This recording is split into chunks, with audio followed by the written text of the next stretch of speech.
আসসালামু আলাইকুম প্রিয় কলিজার ভাইয়ার আপুরা কেমন আছেন? আমি সাদ্দাম হোসেন, আপনাদের দোয়া আছি ভালো। আপনাদের সামনে একটা ভিডিও নিয়ে হাজির হলাম। দেখেন, এ কোনা দিয়ে একটা ফিলার আছে, আরসিসির একটা ঢালাই ফিলার আছে, কারণ এটা যেন শাটারওয়ালা গেট হইব।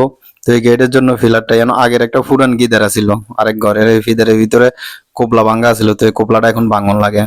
ভাঙার জন্য দেখছেন নি আমগো কোম্পানির ইঞ্জিনিয়ারে বা আমরা মহাদেশ কই, মহাদেশে কি আরামসে বই ভাঙতেছে সান, কত সুন্দর করে। এই ফোরম্যানের আবার খালতো বোনের জামাই, নিজস্ব লোক ফোরম্যানের নিজস্ব লোক হইলে কত সুখ করে বাংলা লাগে চান। তো এই হিলটি দিয়ে কিভাবে ভাঙতে আছে দেখছেন নি, আরামসে বই বই, কারণ একটু উঁচে তো নেচেতে পাওয়া যায় লাগবে যায় না। কারণ হিলটির নিয়মটা হইলো এটা, হিলটি উঠতে যদি চাপ দিয়ে না ভাঙে তাহলে ভাঙা যায় না। তো আসলে কিভাবে কাজ, আমরাও বিদেশে কাজ করি, কাজের ভিডিওগুলো আপনাদের সামনে তুলে ধরার চেষ্টা করি ভাই। আসলে বিদেশে আইসি কর্ম করার জন্য, কর্মের ফাঁকে ফাঁকে আপনাদের সামনে একটু টুকটাক কাজের ভিডিওগুলো দিই, একটু দেখবেন ভালোবাসা দেওয়ার জন্য।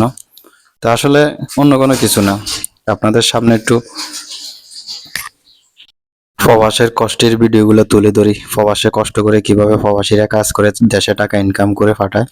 আসলে এই কষ্টের ভিডিওগুলো আপনাদের সামনে দিই, কিভাবে আমরা কষ্ট করি প্রবাসে, কিভাবে কাজ করি, কাজের ভিডিওগুলো তুলে ধরি। যদি ভিডিওগুলো ভালো লাগে অবশ্যই একটু ভালোবাসা দিবেন। আপনাদের ভালোবাসা হয়তো আমি একটু ফেসবুকে এগিয়ে যাইতে চাই, একটু মানুষের জন্য কিছু করতে চাই। তো ভিডিওটা যদি ভালো লাগে অবশ্যই শেয়ার করে দিবেন। সাদ্দাম হোসেন ফেসটি ফলো দিয়ে রাখবেন এরকম নতুন নতুন ভিডিও পাওয়ার জন্য। বা এই ভিডিওগুলো করি আপনাদের জন্য, আপনারা যদি একটু ভালোবাসা দেন হয়তো আমার একটু সামনের দিকে এগিয়ে যেতে পারি।